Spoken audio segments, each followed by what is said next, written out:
Okay, let us pay homage to the Buddha.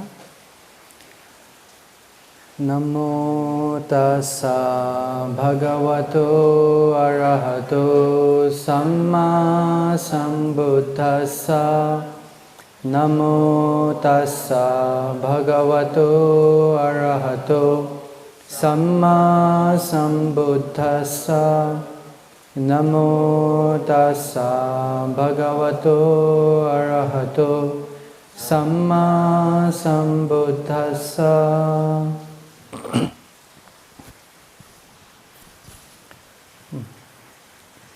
Yesterday we understood about how Sagga, because of what merits Sagga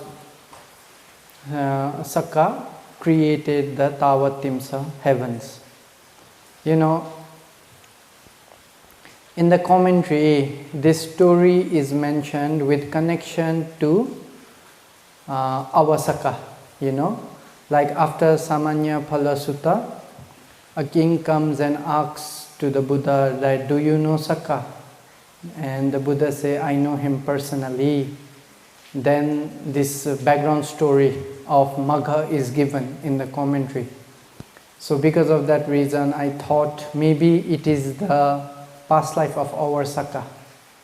But it is not mentioned that this person Magha is our current Sagga, no? So that I am not sure. But in commentary, when we read it, it's in connection with the Samanya Phala Sutta. So this in Dhammapada you can find. So because of that connection, I thought maybe it is his past life, but might not be the case. Anyway, but it is how the Sagga was born, and he created the Tawatimsa Devaran, no? So as a Deva, you know, we already understood what Dhammas give us rebirth as a Deva is Dana and Sila. So these are the two Dhammas which can give us heavenly rebirth. So when they are born over there, you know, Devas, they do not have to undergo 9 months of period in their mother's womb. You know, they are called in Pali Uppapatti Bhava. You know, they arise like this. In thin air, if someone reborn as a Deva, like this, they just arise. You know, when they arise, if it is a female Deva, she is already like 16 years old. She is similar to 16 years old, very young and beautiful. If it is a man, when he arises, he will be 18 years old. A little bit older, looks a little bit older than the female Deva, than the Devi. So Deva will be 18 years old, and female Deva will be 16 years old. And throughout their life, you know, they do not seem to age. So no white hairs, no broken teeth, no difficulty to see with eyes, no wrinkles in their face, you know, throughout their life. Although, according to Dhamma, they get old, you know, because of that is Jara Dhamma. So they get old, but it does not appear in their body. How great it is. You can be 16 forever. Do you want to be 16 forever? So if you are reborn in Deva, you will be 16 until the whole life. If you are a Devi, 16. If you are a Deva, 18. You know, you don't have back pain, no need massage, no need to do yoga, no need to do exercise, you know. You don't have to do anything your whole life. You are very healthy. And there is no disease for Devas, so you will not get sick. So you will not find any hospital in Devaran. You will not find any doctors. You don't have to study MBBS or MD, you know. You don't have to do. All you have to do is just enjoy pleasure. From the time someone is born as a Deva or a Devi, if it is Chatu Maharajika, this Deva Devi will have 500 in each side. They can enjoy as they want. Okay, tell 200 to dance, tell 200 to sing, like that. Also, Devas, they do not feel hunger. As a human, if you do not eat 1 day, 2 days, what will happen? You will be very hungry. After 3 or 4 days, you will not have any energy. You cannot even get up from bed. But as a Deva, you don't have that feeling. You don't have weakness of the body. You don't even feel hungry. You don't have the feeling of hunger. They have to eat only because to sustain their body, they have to eat. And the food is very superior. As humans, last time in Ahara Pachayo, I already discussed, only some portion of the food gets nutrition, others are waste. But in Deva, 100% of food is nutrition. So you don't have to go to the toilet. In Deva realm, you cannot find any toilet. Because whatever you eat, everything is nutrition. So, as a human, if you take your human body to Deva realm, maybe dukkha. No toilet, where to go? You have to again come down to human realm. Then again go up, like that. But in Deva, they do not need to urinate. They don't have to go for to do their business in the toilet. How awesome it is. So all they have to do is just, enjoy. So just imagine, the Deva, they are born. They never get sick. They never feel tired. They do not have any body pain. And they do not have even hunger. So what they can do, always enjoy. Whole time they can just enjoy, and they will never feel tired of enjoying. Because as human, okay, people enjoy, but we have limitations because of our body. If someone enjoys something, okay, but they cannot do 2 hour, 3 hour, 4 hour, even people watch television. Okay, they are enjoying sensual pleasure. After 3 hour, 4 hour, 5 hour, what happened? Your eyes will pain, back will pain, sitting for too long. You have to stretch, walk. So you have to switch off the TV and you have to tend. But as a Deva, nothing. So you can continuously enjoy the sensual pleasure because you don't have any problem. Nothing to stop you, and you're always enjoying. That's why, some Devas, they even forget to eat. Because they're enjoying so much, they forget to eat. Then only when they realize is about to die, there is no food. The food cannot support their body.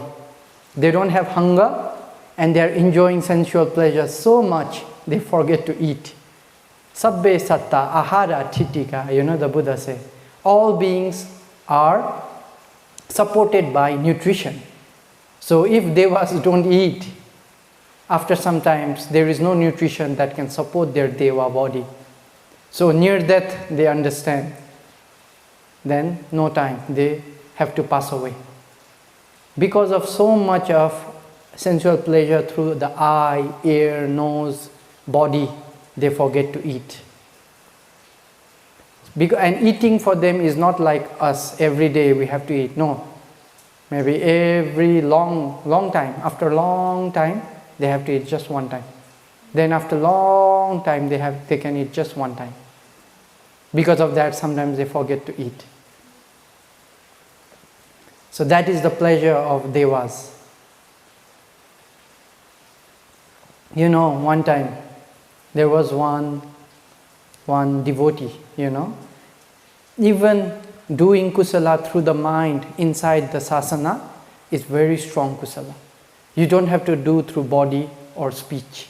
Even just with your mind, is already very strong kusala. Because it is kusala within the sasana. Kusala towards the Buddha, Dhamma and Sangha. You know, one devotee. Today morning she prepared flower, very beautiful. I want to offer to the Buddha. You know, since morning she have this mind. She want to offer flower to the Buddha. So she prepared flower. Then she was going to Jetavana. On the way, a cow hit her and killed her. So she could not offer flower, but she had the mind. Since morning, I want to offer flower to the Buddha, flower to the Buddha. So that become asana karma. You know, near that moment, that was the mind. Her mind was like that. So although people do akusala their whole life, during near that moment, if they can remember something good, okay, they can have good destination. That is asana karma. That's why whenever, if someone is old, we try not to make them sad, right? We always try to make them happy, try to make them remember about the good things they do or they have done. In this case, if they can remember those things before dying, they will get good destination. Asana karma. So because of asana karma, she was reborn in the heavens of 33, Tawatimsa.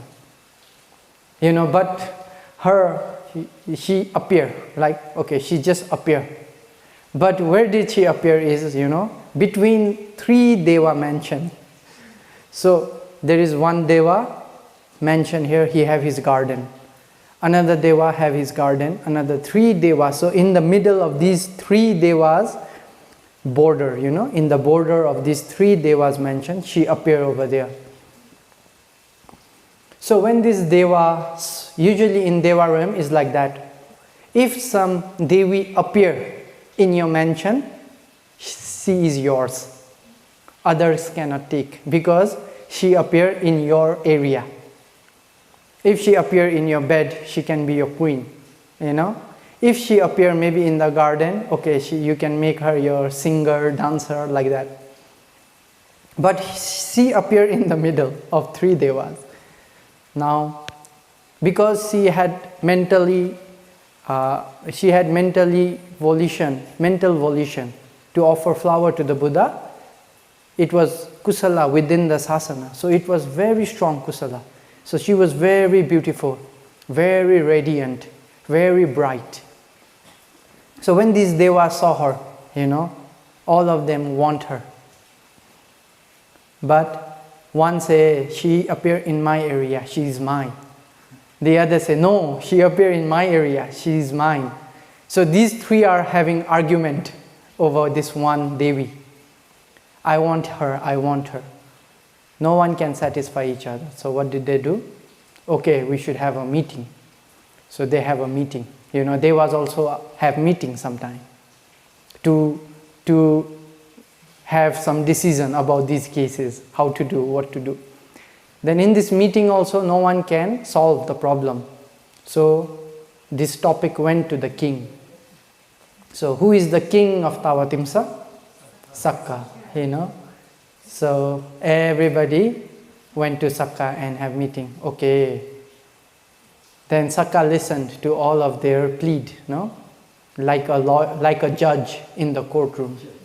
You know, they come, they say, Sagga, if I don't have her, I feel like when I saw her, I forgot all about my other Devi. I want her. One say like that. Another say, Sagga, when I saw her, I felt others will take her away from me. I want her right now, like that. Then Sagga also curious. He want to see, how is she? Okay, bring her. Then when Sagga saw her, now Sagga wants her. You know, how many Devi does Sagga have? 25 million. Still not enough. Then Sagga said, okay, if I give...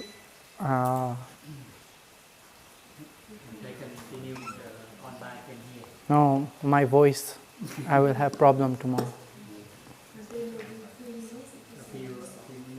We should wait.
Huh?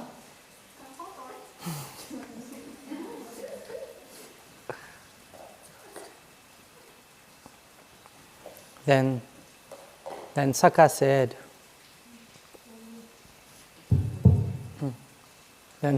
you know, you all felt in this way. If I give to this one, it will be unfair for other two.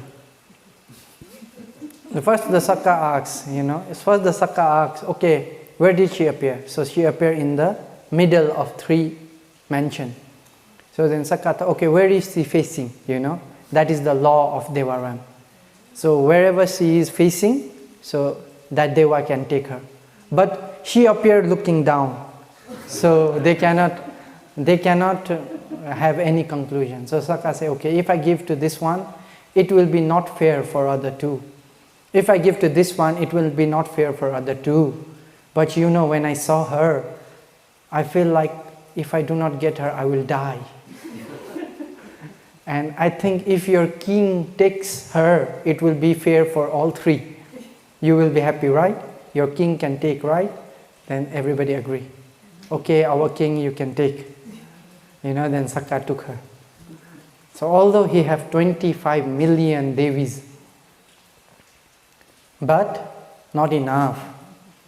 He even took her. So that is the Deva realm, you know. So if we think we go to the Deva realm and we want to meditate, it is not possible. Because you think just as a human, you know, just as a human, our sensual pleasure is not so strong. Although our sensual pleasure is not so strong, sometimes, okay, you talk with your friend. When you are meditating as a yogi, you want to talk. You talk with your friend. You can talk the whole night. You know? So even normal talking, it will disturb your meditation. Okay, if you use phone, internet for one day, you cannot meditate. So this internet, phone, these things are very low compared to Deva pleasure. You know what is mentioned? The Buddha give an example of human pleasure and Deva pleasure compared to human and animal. So you know the dog, what does the dog eat? The dog eat rubbish, right? Very dirty food. Sometimes they even eat feces. Have you seen the dog eating feces? You know, when they eat very deliciously. It is feces, but they eat. If we saw the dog eating feces very deliciously, how do we feel? Oh, he eats so delicious. I also want to try. Do we think like that? We can never think like that, right? We run away. If the dog eats feces and come near to us, maybe he will lick us, so we will run away. Similarly, when Deva see human eating, they feel like that. So our food, they feel like feces. Very disgusting, very smelly. You know, because they do not have any bad smell. You know, they do not have to change clothes. So once they appear, they have a cloth. You know, maybe full of gold, jewels, many things. Then, you know, the whole life, it never gets old, never gets dirty. never needs to be changed. Because of their merit, they have this cloth, so it's always radiant, glowing. Similarly, the food of Deva also like that. So that's why, whenever they come to the human realm, Ekamantang Atthadassi, when we chant the suttas, whenever the Devas come to meet with the Buddha, they never sit in the floor. Okay, if you go to a cow shed, where maybe hundreds of cows staying in that place. Maybe in the afternoon, all the cow went out to eat grass. Can you go inside this cow shed and sit? It's very stinky, very dirty. You cannot sit there. Similarly, before the Devas come, with the Buddha, many devotees sit over there. They listen to Dhamma. When they go back, when they come, Anyatara devata abhikantaya rattiya. They always come in the middle part of the night. Abhikantaya rattiya. Why? Because at that time all humans go to sleep already. There is no human. So the Buddha is alone. Maybe with Bhikkhu Sangha. So they can come. And they do not sit. They just stand in one proper place just to listen to the Dhamma.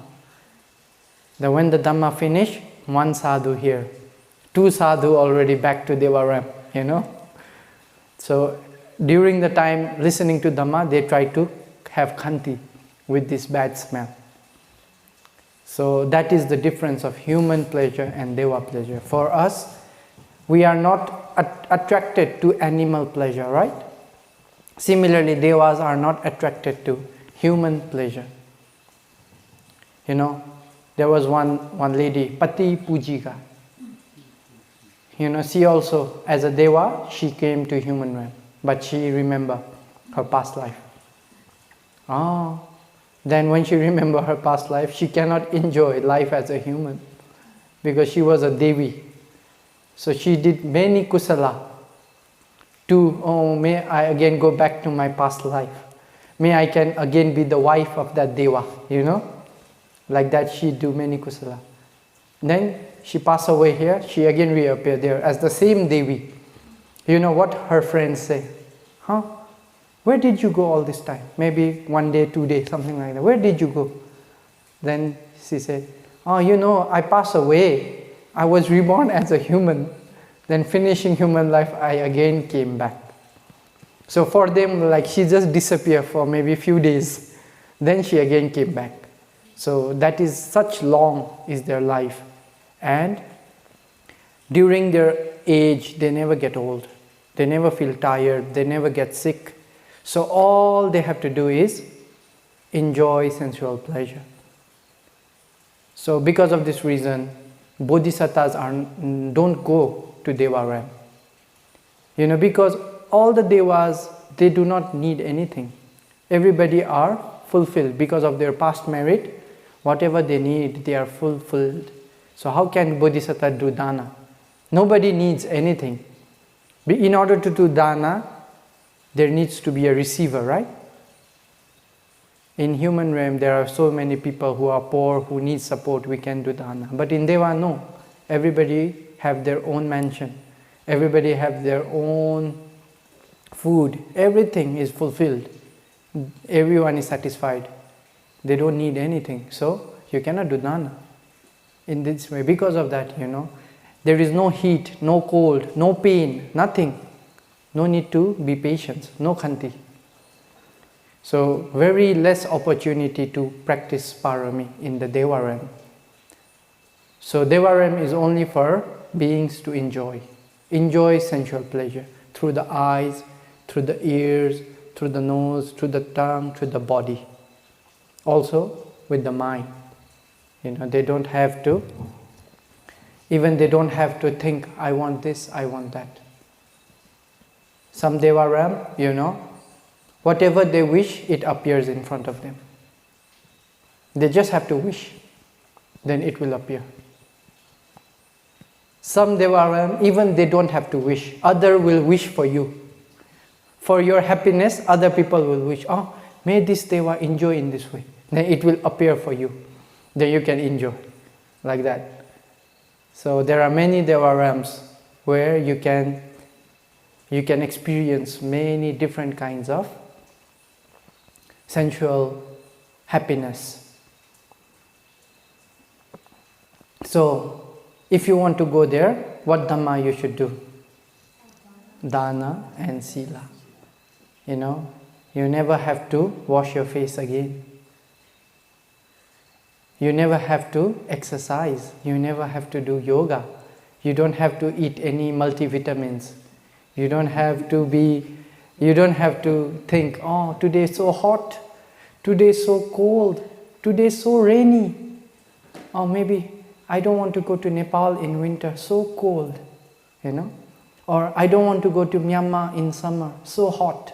You don't have to think like that. Wherever you go in Devaram is always pleasant.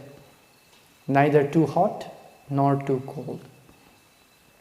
Wherever you see is always beautiful things. You can never see old people. You can never see sick people. Sick Deva, old Deva, you can never see. So whatever you see is always beautiful, always bright, always full of life. So such is the pleasure of Devaram. Okay, so how many of you want to visit there? Yeah. So maybe now I should talk slowly about dangers of sensuality. Otherwise, everybody's mind is attracted towards Devaram. Oh, I want to go.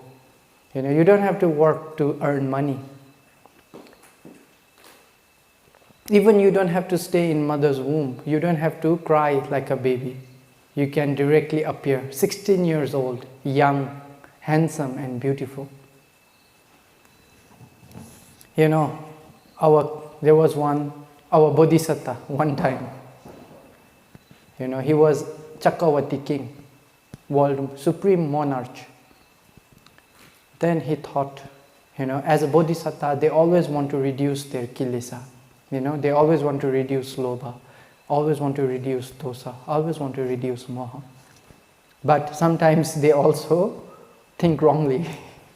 So our Bodhisattva also thought, I want to remove sensual pleasure, thoughts of sensual pleasure, kama vitaka, you know, thoughts of sensual pleasure. So I think if I enjoy sensual pleasure a lot, then I can reach an end of sensual pleasure. By enjoying a lot, maybe my mind will say enough, no need. He thought in this way, you know. So he was the king, so what did he do? Okay, bring all the beautiful women from my country. Then all the beautiful women he made his wife. Then he enjoyed some dancing, drinking, singing, you know, in this way many days, many years. He was not satisfied. Then he thought, oh, maybe humans are like that. I should try Deva. So he went to Chatu Maharajika Deva. In that Deva realm, the 4 great kings, you know, because he is the Chakravati king. So these 4 great kings also give him an equal place. Okay, you take half of our you know, Nims and Devis. So he started enjoying with these Chatu Maharajika Devis. Many thousands of years. But his mind still not satisfied. Maybe higher Deva are much more pleasurable. So he went to Tawatimsa. You know, when he went to Tawatimsa, he is the king, right? So Sagga give him equal standing. Okay, out of Sagga's 25 million Devis, okay, 12.5 million. 12.5 million Devi you enjoy. They are yours, I don't need. So Sagga gave him half. He enjoyed. You know how long? 36 million years. He continuously enjoyed. Then the Sagga passed away. Another Sagga appeared in his place. That another Sagga also have 25 million. He also give half of his Devis. Enjoy. In this way, 36 Sagga. Pass away, reborn, but our Bodhisattva still enjoying. After the 36 Sagga change, Bodhisattva have one thought. He only gives me half. I should take all. I will kill this Sagga. I will kill the Sagga and I will take all of his wives. So when Bodhisattva have the thought of Panatipata, his body cannot stay in Tavatimsa Devaram. Then he fall like a leaf falling down to the ground. He fall from Tavatimsa Devaram down to the garden of his palace. Then when he is there, he become old. Because of this one thought, he become old, now he's about to die. Then his ministers saw him. Oh, king, where were you all these years? We did not see you, We did not see you. We thought you went somewhere. Then where did you go? Where were you all these years? Then the king Mandhatu, he said, in search of ending sensuality, I went by indulging in sensuality. To find the end of kama tanha, I indulge in kama. But because of that, although 36 Sagga die and reborn, my mind was not fulfilled with sensual pleasure. Then I had the thought of killing him. Because of that thought, now I lie near to my death. So, no matter how much we indulge in sensuality, we can never find an end to it. So this way, he got wisdom, Bodhisattva. So he knows, Kamesu Kama Sukhalikanu Yoga.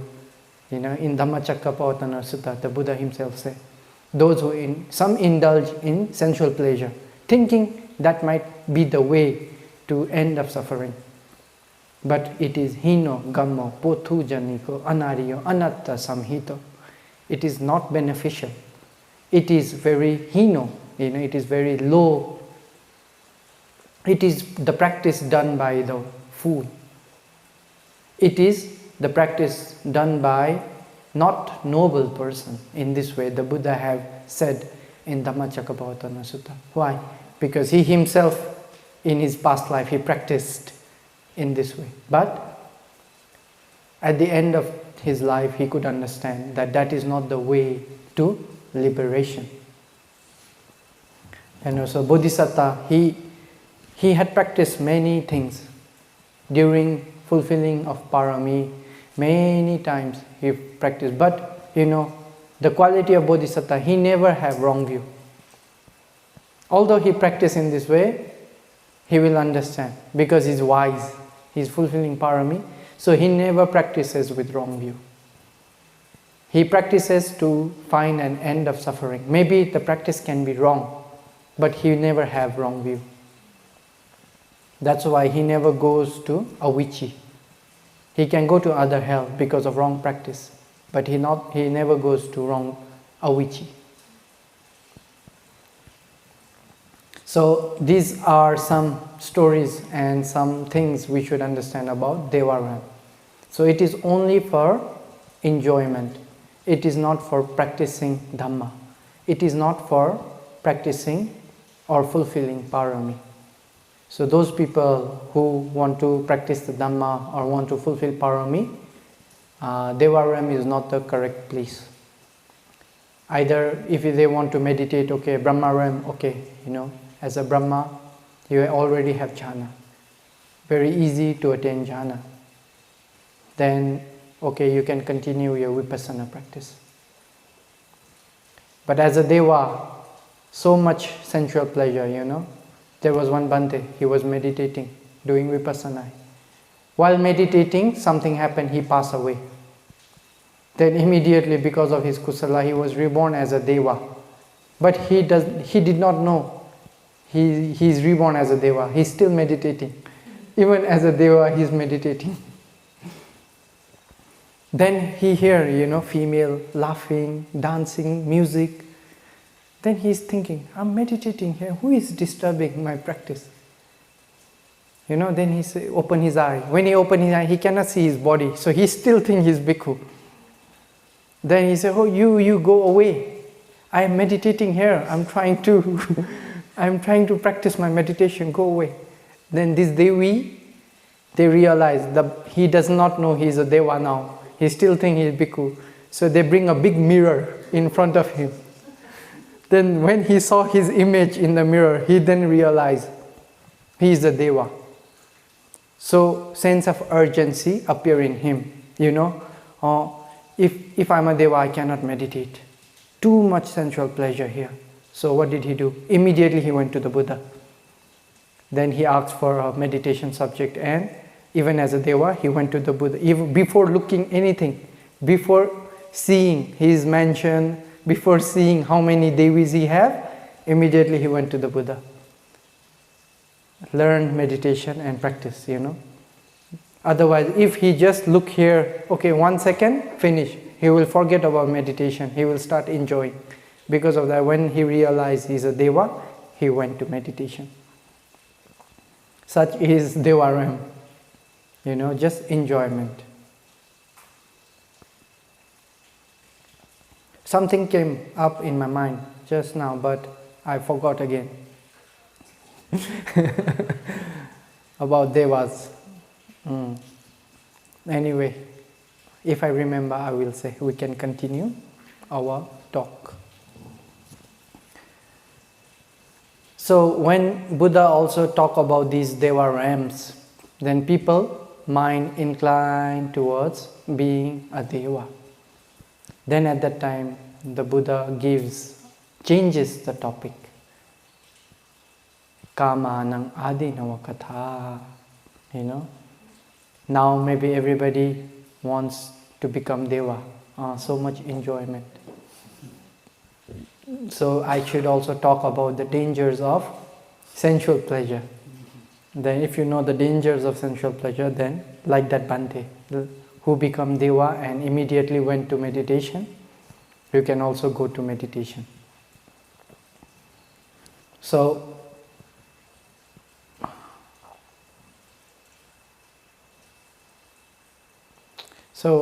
in how the Buddha has mentioned about sensual pleasure is sensual pleasure we understand as kama. Kama means sensual objects, like object for the eye, object for the ear, object for the nose, object for the tongue, object for the body, object for the mind. So there are 6 kama objects of sensuality. So if you are thinking about something, maybe I want to buy this one. Okay, so that is sensual object, Dhamma object. If you see something, so beautiful, it is Rupa object. Some people listen to music a lot. Why? Why they have attachment to the music? Because it is sensual object. Some people are attracted to smell, good smell, bad smell, like that. So that is also kama object. Because of this object, lobha arises in us. If we do not pay attention properly, they are the object which helps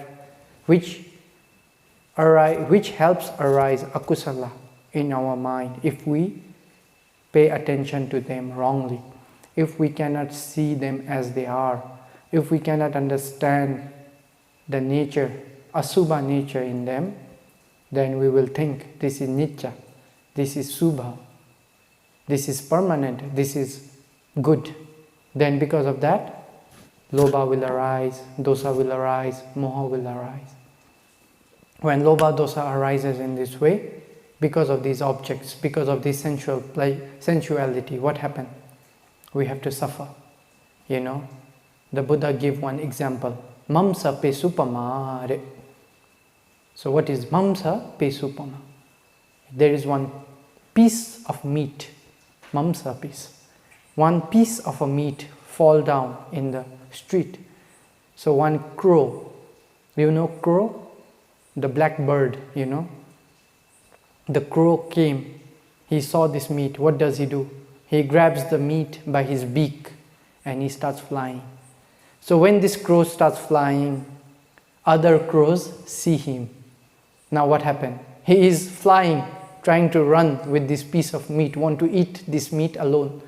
Other crows, when they see this meat, what happened? They start pecking him, you know, pecking him from behind. So the one who have the meat, because of this kama tanha, he has to suffer. Other crows are pecking him constantly. You know, people also, kama, sensual pleasure are similar to this, the Buddha said. I want this, I want that, I want money, I want a TV. Okay, you got a TV, now you want bigger TV. You know, I want one monastery. Okay, you got one monastery, maybe small monastery. No, I want bigger monastery. You know, okay, you have monastery, many problem in the monastery. Why? Because you want one monastery. Okay, you have bigger monastery, bigger problem. You have piece of meat in your mouth. So other things are hitting you, right? Similarly, people, they want to marry. Okay, marry. In the beginning, okay, after 1 day, 2 days, 3 days, now they have the meat in their mouth. Other crows will beat them, okay, have children because of sensuality, okay, children. If you have 1 children, 1 problem. If you have 2 children, 2 problems. If you have 3 children, 3 problems, you know. So it is similar to this crow. If we have craving for sensual pleasure, then, you know, although we think it is good for us, but we do not realize we are getting dukkha because of this craving. If that crow releases this meat, what happens? Other crows will never come and attack him. He do not have to suffer this suffering. But because he have attachment to this meat, other crows are attacking him. Similarly, if we can let go of sensual pleasure, sensual thought, then our mind is free from lobha, free from dosa, free from moha. Our mind can be happy. We can be happy in this world. The true happiness comes from giving up sensuality. Then another example the Buddha also gives is Atti kanka lupamare. You know, okay. In the meat shop, have you seen the meat shop? Many dogs outside the meat shop waiting for something, they can get something, right? Okay, the butcher, he cut, then he removed the meat from the bone, okay? So the bone, in the bone there is no meat, so this butcher, he doesn't need this bone, he just throw. So this dog, he what does he do when he gets this bone? He thinks, oh, I found it, I found something. He takes this bone and he goes to one corner, starts biting. Because this meat, this bone is just removed from the meat, there is still some taste of the meat. There is still some taste of the meat, smell and taste. So smelling this, he licks, he tries to bite, you know. He bites again and again, again and again, again and again, thinking, I will get something, I will get some taste. He bites so hard, he bites so hard. What happens after biting too hard in this bone? You know, his teeth starts bleeding. So when his teeth starts bleeding, his blood touch his tongue. Then this dog thinks, oh, I found it. I found the taste. Then he's biting even harder. He thinks he's tasting the bone. He got the taste, he got the blood from the bone, but his own blood. He's tasting his own blood, but he doesn't know.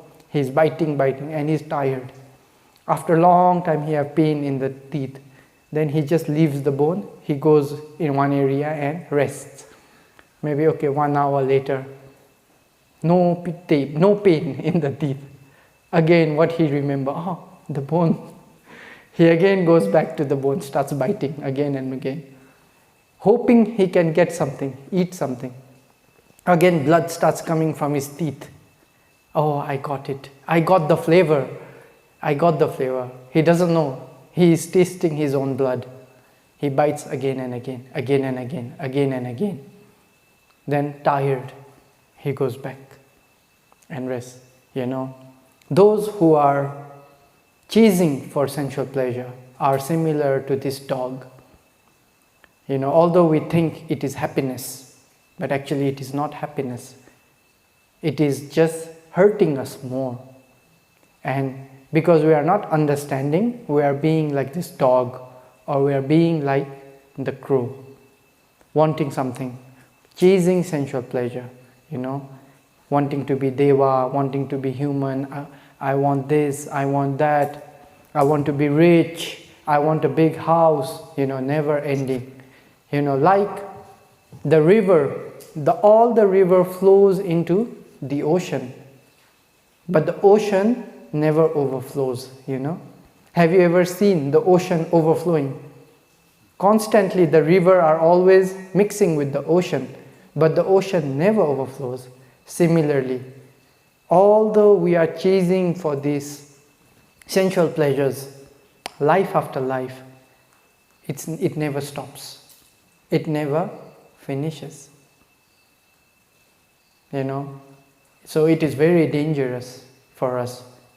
Like the dog who doesn't know he is hurting himself. People who are chasing for these, something good for the eye, something good for the ear, that is what all the people in the world are chasing after. Why everybody want to be rich? What is the reason?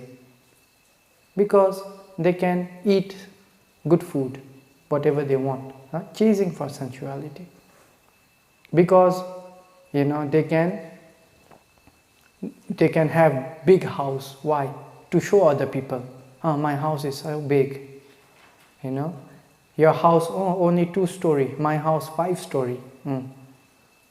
That is just hurting them. Cooking food, eating is 30 minutes you can eat, but for cooking, how long you take? 2 hours. 2 hours of dukkha just to eat for 30 minutes. People do not see this dukkha. They just see.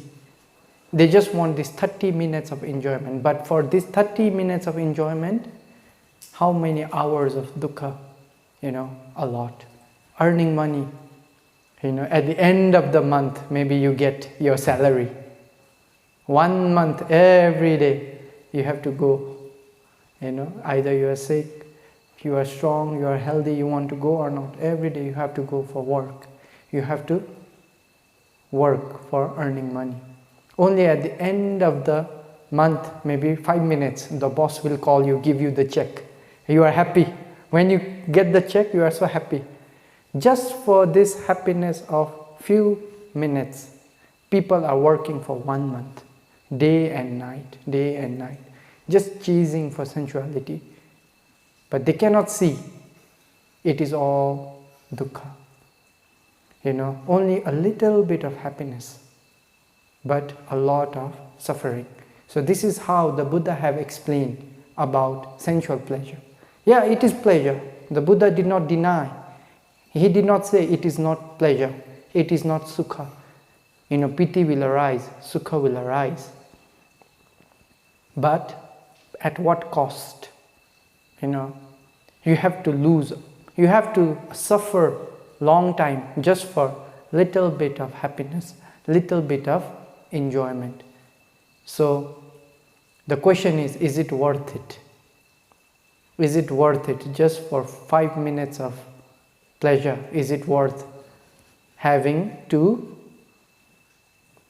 work very hard, having to suffer a lot? Also, when you are enjoying this pleasure is associated with lobha. What will it give result in the future? bad destination, you know. So you are working very hard. You are suffering for short amount of happiness. When you are having this happiness, lobha is arising in the mind. This lobha can again give result as, you know, peta, animal, or even hell. So okay, in the beginning also there is suffering. Middle, okay, a little bit of happiness of sensual pleasure. Then because of this happiness, akusala is arising. Because of that, again you have to suffer for long time. So if you can see the whole picture of sensual pleasure, you will not want it. Kama nang adinava katha, you know, the faults of sensual pleasure. That's why, you know, the Buddha gave one jataka about his past life. So there were two kings. There was, one king, he had two children, elder son and younger son. So the elder son was announced as viceroy. Means after the king pass away, he will become the king. So the younger one maybe become general. The elder one will become the king after the king pass away. So after time passes away, the father dies. So elder brother wants to become the king, right? Has to become the king according to his father's judgment. But the elder son say, I don't need anything. I don't need all this sensual pleasure. It is very dangerous. Like the river flowing in the ocean never overflows. Although I become the king of this country, it will never be enough for my mind.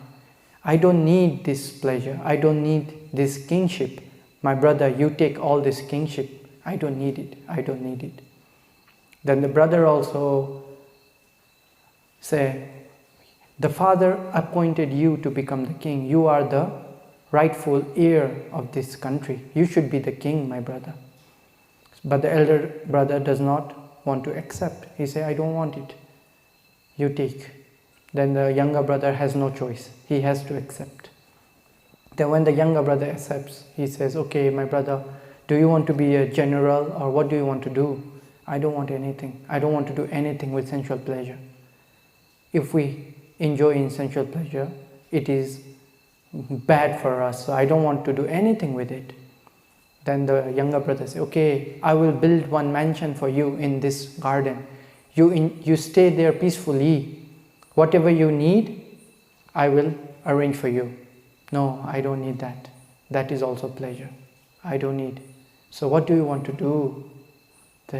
Maybe the brother got angry now. You don't ask me what I want to do. You just do your work. Leave me be.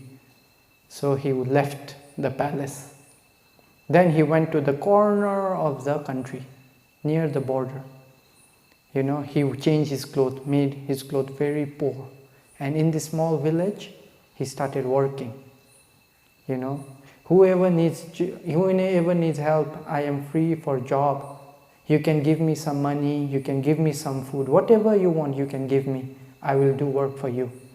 So the people in the village, okay, cut this wood for me, cut this tree, bring water. So in this way, he started working. And whatever the villagers give, he started earning. And just satisfied with whatever he has. Years passed away. Then what happened? You know, the tax collector came to this village one day. So the tax collector are from the king's side, right? So when this tax collector arrived to this village, they saw him. Then they thought, what is the king doing here, working as a poor person? So from one person to another, another person to another, the whole village found out that he is the king. Now they are all scared. Why? You know, they told the king to cut wood for them. They told the king to bring water, right? So they are afraid. If his brother finds out, we are dead. You know. So since that day, what happened? Ahuneyo. You know. oh, please come to my home. Everybody starts inviting him, offering him meal, offering him this and that. So, he was struggling for a long time. So he started being happy. When he started receiving some respect, he started becoming happy. Okay, he started enjoying. Then they built one big house for him. Okay, you stay here. You are king, our king. No, I'm not the king. I renounce everything already. Although he said in that way, people did not want to accept. You are our king. Okay, you stay here. Then slowly, the whole village, they started saying, you are the elder brother. He is the younger brother. Now you have your mansion over here. We are giving you food. So why should we have to pay tax to your brother? We will pay tax to you. You are our king. So please tell your brother to make our village free from tax. Okay, you can give to me. It's okay. He write a letter to his brother. I'm staying in such and such village. They are taking good care of me. So please exempt from them from the tax. If you can exempt them from this tax, then I will receive. Then when brother saw this note, he's also happy. Oh, my brother is okay, he's doing well. So okay, release that village. So he became the leader of that village now. Then after that, slowly the word spread to the whole town. Then all the town people came to him. You are the rightful king. Why should we give to your brother? You are the king for us. Please send message to your brother. We will also follow you. So from small village become a big town. From the town become one district. From the whole district become one province, Kama, Sukha. In the beginning you should remember, what did he say? I don't want this country. I don't want to be the king. But once he started experiencing a little, it's never enough. Is it? No. From village became town, became district, became a whole province. So in this way, one country start to have division, two division. So this one province was ruled by the elder brother, the other province was ruled by the younger brother. So then, one day what happened? You are the rightful king. Why are you happy with such small province? You are the true heir to this country. You should take the whole country. You send message to your brother. If he can give you the whole country, okay, otherwise we go to war. So he trained many troops. He make his army. He make his army ready. Then he write message to his brother. My brother, I am the rightful heir of this country. If you do not give me my country back, you should be ready to go to war with me. In the beginning, what did the brother say? You take, right? He himself did not want. But now he's saying, if you do not give my country back, I will go to war with you. Sensual pleasure is never enough. So when the younger brother saw this letter, he also thought, my brother, he got the taste of pleasure. From small village now to province, now it's not enough for my brother. He wants to be the king again. But he is the rightful king. So I should not go to war with my brother for such small thing. I should give the country back to him. Thinking this, the younger brother bring all his army and he gave the country back. So the elder brother again became the king of the whole country.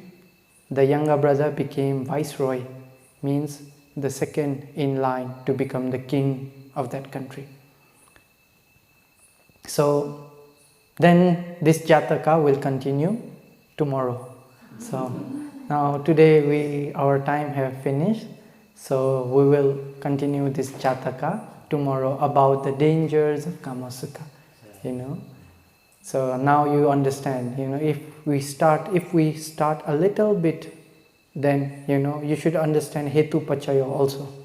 Why is lobha a hetu?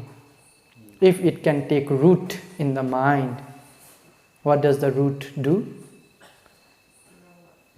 If there is nothing, if there is root, it will help the tree to grow. It will make the tree stronger and it will make it very firm. So, lobha, in the beginning phase, the brother did not want anything. So he had alobha. So alobha was hetu. So when alobha was hetu, he could relinquish everything, even the whole kingdom. He lived very simply. But once he had the taste in that village, when people started giving him things, he got power. He had lobha. So when lobha took a root in his mind, what happened? Bigger and bigger, bigger and bigger. Village was not enough. District not enough, province not enough. Now he got the whole country. So let us understand tomorrow what will happen in this Jataka. So may you all be able to remove lobha, dosa, moha from your mind, and may you all be able to realize Nibbana. Sadhu, sadhu, sadhu.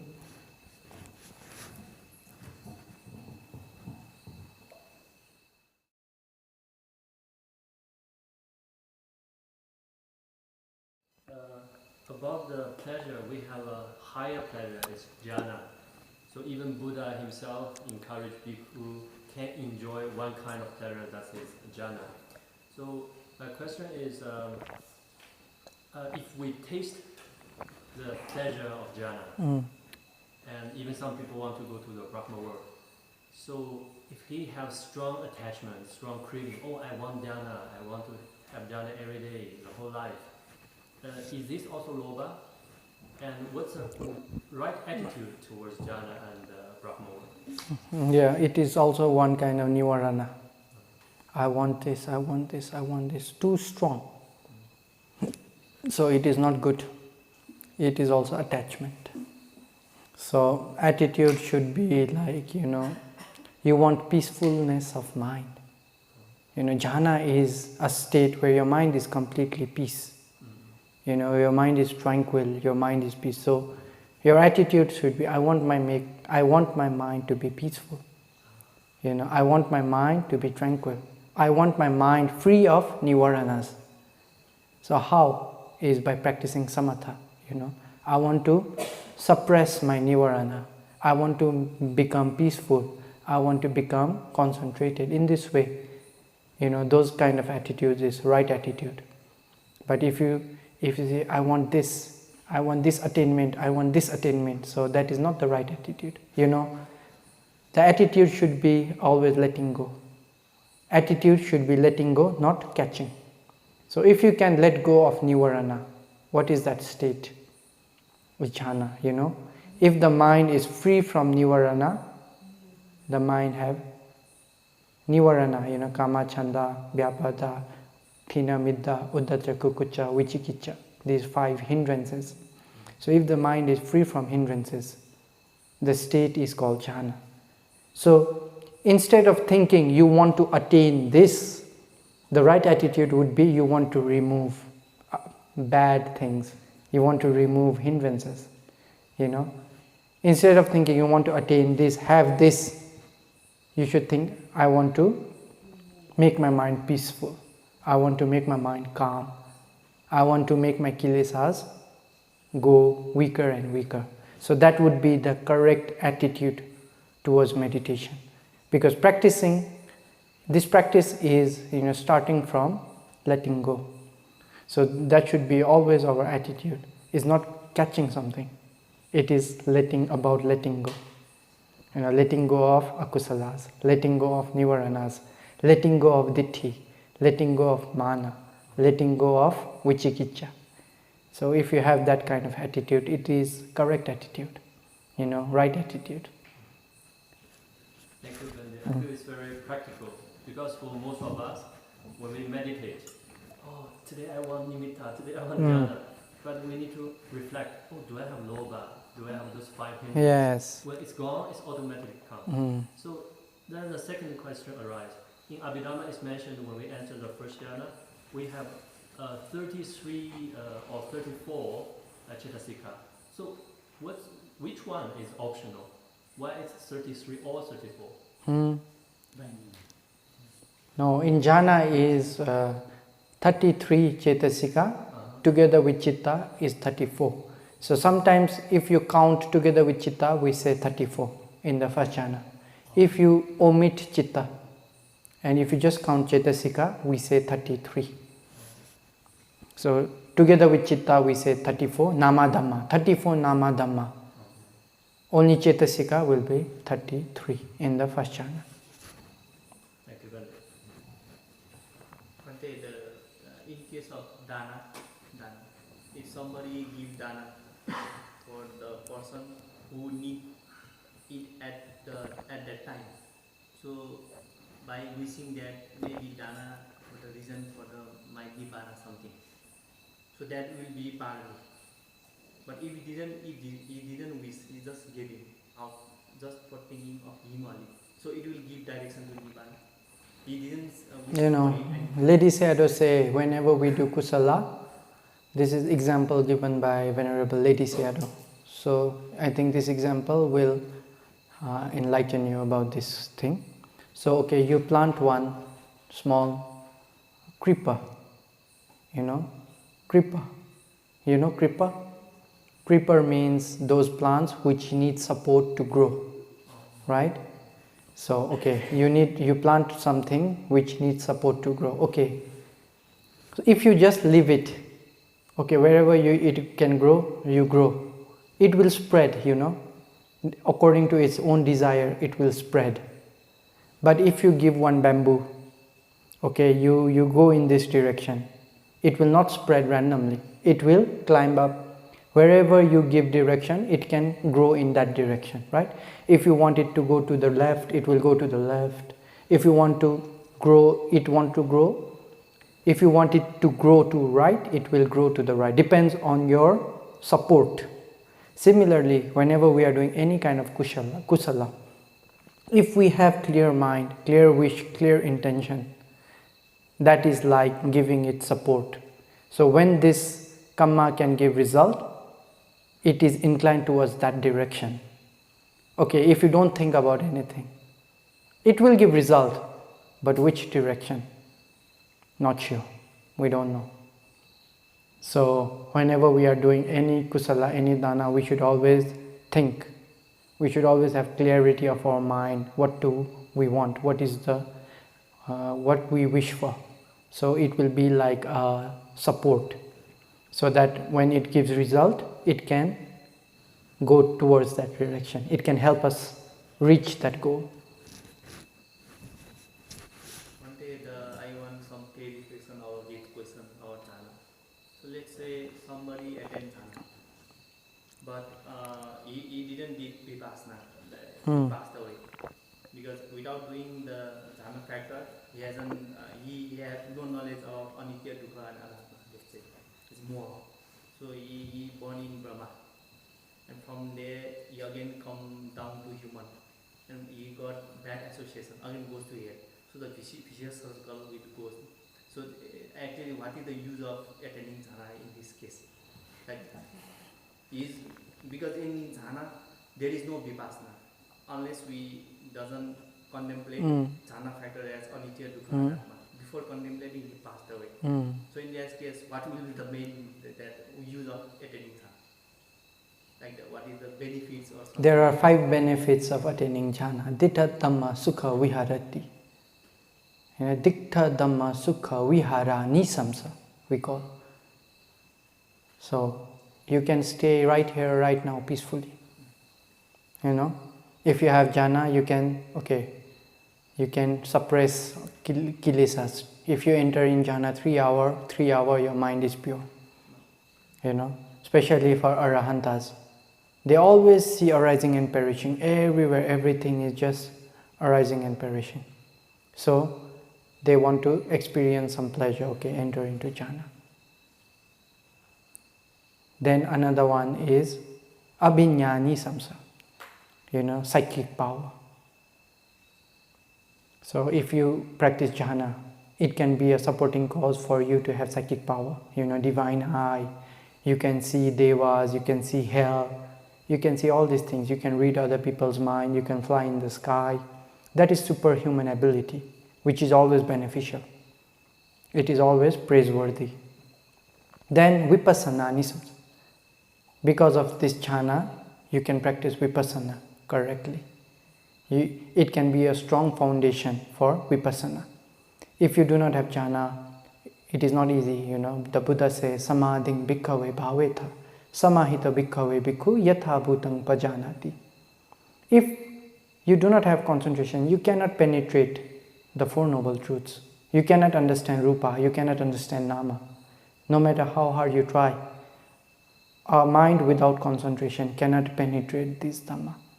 Only a mind with concentration and with correct practice, they can penetrate these dhammas. Without having concentration, you cannot penetrate. That is one quality of samatha. Another one is nirodha samapatti. For anagami and arahanta who have attained 8 jhanas, they can practice nirodha samapatti. Without jhana, even arahantas, if they do not have 8 attainments, they cannot enter into nirodha samapatti. So if someone become arahanta only with anapana 4th jhana, they cannot practice nirodha samapatti. So cessation attainment, nirodha samapatti means cessation attainment. Then the last one is, it can give rebirth in Brahma realm. So, human realm, Deva realm is much worse than Brahma realm. So someone who pass away from Brahma and become human, their demeanor is different. Their behavior is different. They have very calm demeanor. For them, it's very easy to attain jhana as a human. For them, lobha dosa does not arise easily. So someone who just reborn from Brahma realm to a human, they do not have strong lobha. They do not have strong dosa. Why? Because long time as a Brahma, kama, lobha did not arise in them. Sensual pleasure, lobha for sensual pleasure did not arise. Dosa also did not arise in their mind for a long time. So it is like asevana pacha. It cannot arise. Because it did not arise, so it cannot have asevana. So the more asevana something have, the more strong it gets. But if a long time there is no lobha, no dosa mind, it cannot have asevana, right? So when they come as a human, they are very calm. Easily their mind reflects towards meditation. There were even some stories, like someone who just come from Brahma realm, for so many years, they did not have kama lobha, like that, because they just come from Brahma realm. So that these are 5 benefits of attaining jhana. So the main thing we are practicing jhana is for vipassana. So usually in this time, today's time, we have Buddha Sasana. So everybody who have jhana will practice vipassana. So that is our main goal. So my question is like, he practiced jhana under some teacher, let's say. So before knowing about the vipassana, he passed away. So even he enjoy in Brahma like sensual pleasure, everything, avinya, everything, but he doesn't know how to do vipassana. In that case, even he born as a human, still he doesn't know how to do vipassana. So maybe bad association something, he can go to hell again. So like that, the vicious circle will continue. So in this case, the jhana will really help. My question is, if he has luckily did vipassana, it's okay, then no problem. Yeah, that's why appearing of Buddha is difficult. Practicing vipassana is difficult. Otherwise it is the nature. Although he attained jhana, at least he is free from suffering for a long time. But again, he will go down. The same thing. But at least it's better than going down directly, right, Bhante? But after all, later or sooner, he again. Yeah. So similar, every one of us, in our past life, many times we have become Brahma. What is use? We have to practice until we become Sotapanna. All those attainments are just temporary. In that case, we must be lucky enough that if we attend jhana, we should know how to practice vipassana also. Yes, yes. If we don't know vipassana, then attending jhana is also not so beneficial in this case. It will be beneficial. Cannot say it is not beneficial. If it is beneficial, then not having any attainment. Compared to that, but ultimately the same thing happened then. At least you are free from a long time of suffering. And also, if you have habit of attaining jhana life after life, what happens when really Buddha appear? Very easy for you to attain jhana. If you haven't attained jhana many thousand life, okay, Buddha appear. He tells you to do anapana, you cannot practice. He tells you to do kashina, you cannot attain. So even you meet with correct teacher, you cannot be successful. Because maybe many asankhaya thinking, oh, jhana is useless. If we do not practice vipassana, jhana is useless. If we have that kind of thinking, what will happen? Maybe many life we will stop practicing. Although we find teacher, we will stop our practice. So when we find a teacher, then we have to suffer because we did not practice, right? So that kind of thinking, I would not encourage that kind of thinking, because life after life we should all have habit of practicing meditation every life. Although there is Buddha's teaching, although there is outside of Buddha's teaching, if we have habit of practicing meditation, we will always be safe from four woeful state. At least we have sila and samadhi. Okay, we cannot have panya, but because of the sila dhamma, samadhi dhamma, we are free from suffering. And when really a teacher will appear in the world, we are also ready for knowledge. But if we do not practice sila samadhi, when real teacher appear, we are not ready. So it will be useless. So compared to, if we think in this way, it's also beneficial. But we see from the other side, if we have attained jhana, but in some life we associate with bad teacher, from that concentration also we can go to the wrong path. Because jhana... If jhana is always samma samadhi. But Jhana is always good concentration. It's not wrong. Jhana is samma samadhi. But unless we contemplate the jhana factor, we haven't, the wisdom is not arise from there. No? Alright, that is jhana panya. There are many panya, sila panya. There is one kind of panya based on sila. Jhana panya. So this is the wisdom associated with jhana. Then there is vipassana panya. So vipassana panya is nama rupa paricheda jnana, pacaya parigaha jnana, udayabhe jnana. And then another is kammasaka panya. So knowledge of karma and karma result. Then another one is abhinya. That is also panya. So these are all panya.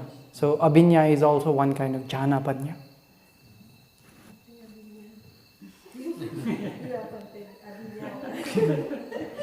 So if we see practicing of jhana is always beneficial. It makes us ready, when we find a good teacher, it makes us ready to be successful. That's why, when the Buddha reflected, whom should I teach? He reflected, then two people came in his mind. Alara Kalama, Uddakarama Putta. Why? Because they already finished 80% of the path, Mostly they finish up to 8 attainments, many things. So if they just know how to contemplate Nama Rupa, they will become Arahanta. So easy. That's why the Buddha himself, when he thought, who is ready for this, to learn this Dhamma, Alara Kalama Uddakarama Putta appear in his mind. But one passed away 1 week ago, one passed away 1 day ago. They become Arupa Brahma, so Buddha cannot teach. But they were ready students. If they did not have that kind of practice, they are not ready. So because of that, we should have this kind of understanding, Bhante, not the other one.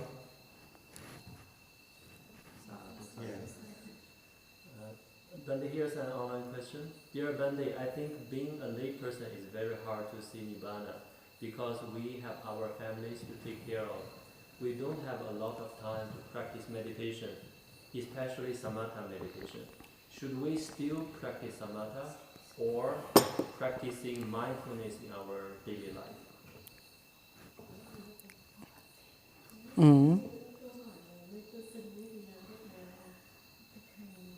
What does practicing mindfulness mean? I don't understand this word, practicing mindfulness and practicing samatha. According to my understanding, they are the same. Mindfulness means you should remember your object, meditation object constantly. If you are not letting akusala enter your mind, and if you are always knowing your object, either it be kayanupassana, vedananupassana, chittanupassana, dhammanupassana, okay, anyone. So, anyone you can take as object. Then you just pay attention to your object constantly. So that is also, if you do not understand nama, rupa, if you do not understand their causes, if you cannot understand arising, perishing, so all this practice will come under samatha, right? Although you are paying, your bodily movement, that is also like one kind of, we cannot say is vipassana. It is also one kind of, one part of 4-element meditation. So it also considers under samatha.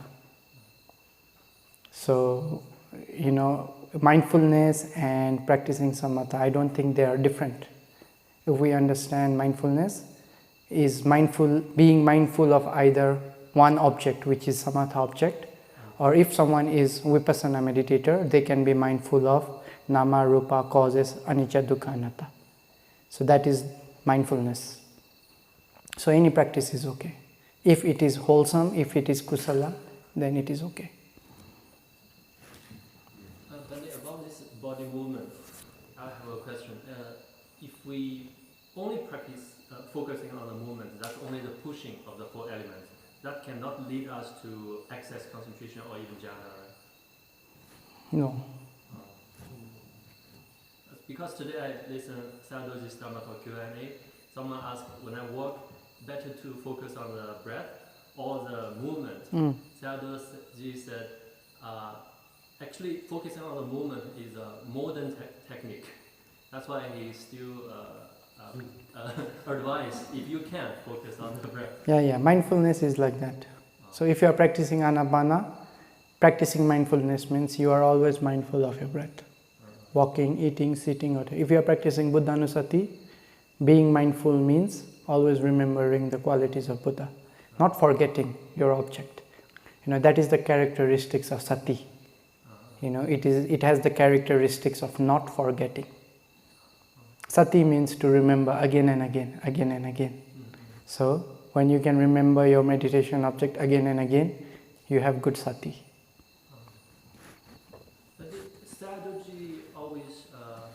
Persuade us to focus on the breath for beginners the whole day. But in the Vinaya and in many Dhamma talk, when they also recommend, as bhikkhu, we should practice 4 protective meditation every day. So is this optional or compulsory for bhikkhu? These are called supporting meditation. So in the Buddha's time, the Buddha gave 2 types of meditation to the bhikkhus. One is primary or a main meditation. Then these 4 always Buddha taught as supportive meditation.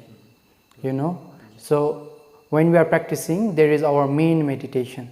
So we should always pay attention to our main meditation.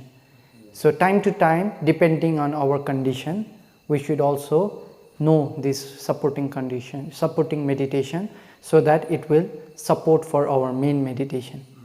Like for example, sometimes you cannot pay attention to your breath. A lot of maybe lust arise in you.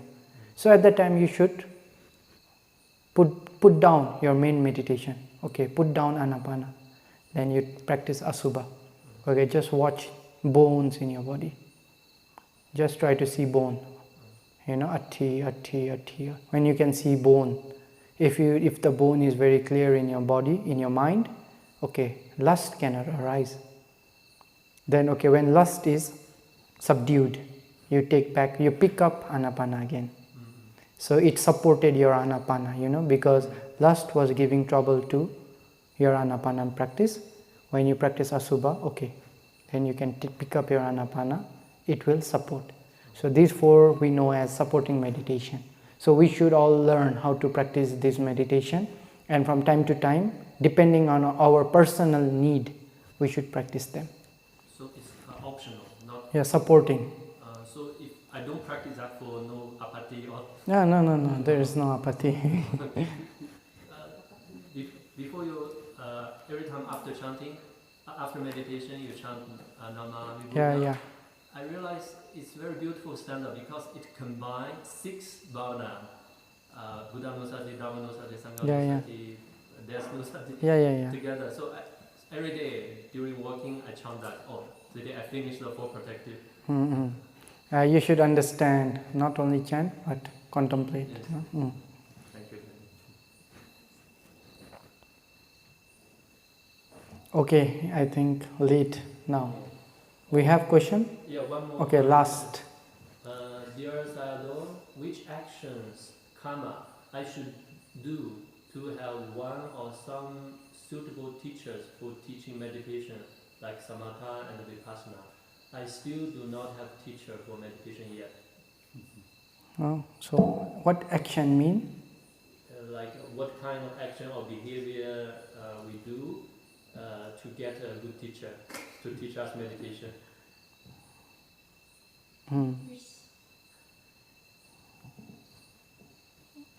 I'm not so clear about this question. With kusala we do, and then we will be a good teacher. To get the result of a good teacher, what kind of reason? Okay, I will share. The Bodhisattva Akitti. So when the Sagga came in front of our Bodhisattva, then the Sagga said, "Okay, I will give you one wish. I will fulfill one wish for you. What do you want to wish?" So he wished many things. So one of our Bodhisattva's wish is, may I never associate with the food. May I always associate with the wise, So whatever kusala you do, you should always think, may I never associate with the fool.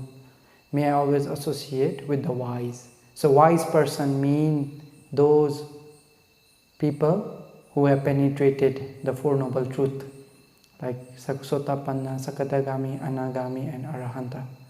So outside sasana, Pacceka Buddhas.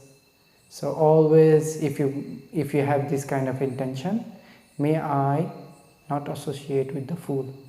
May I always associate with the wise. May I always learn from the wise, and may I always hear the good Dhamma. So outside Buddha Sasana, you will meet with Pacceka Buddhas, you will learn from them. Inside Sasana, you can meet with Buddhas and his disciples. So in this way, we should practice, Imina punya kammena mame bala samagamo satang samagamo hotu yava nibbana patiya, like that. So this is the teaching. So if you do any karma, you can wish in this way. So if you want to memorize Pali, you can listen to this recording and memorize.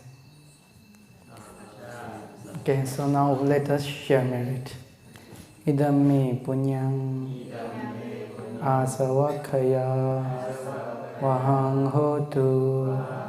Idam me punyang nibbanassa Pacayo hotu mama punya bhagang sabba satanang bhajemi te sabe me samam punya bhagang labhantu sadhu sadhu sadhu.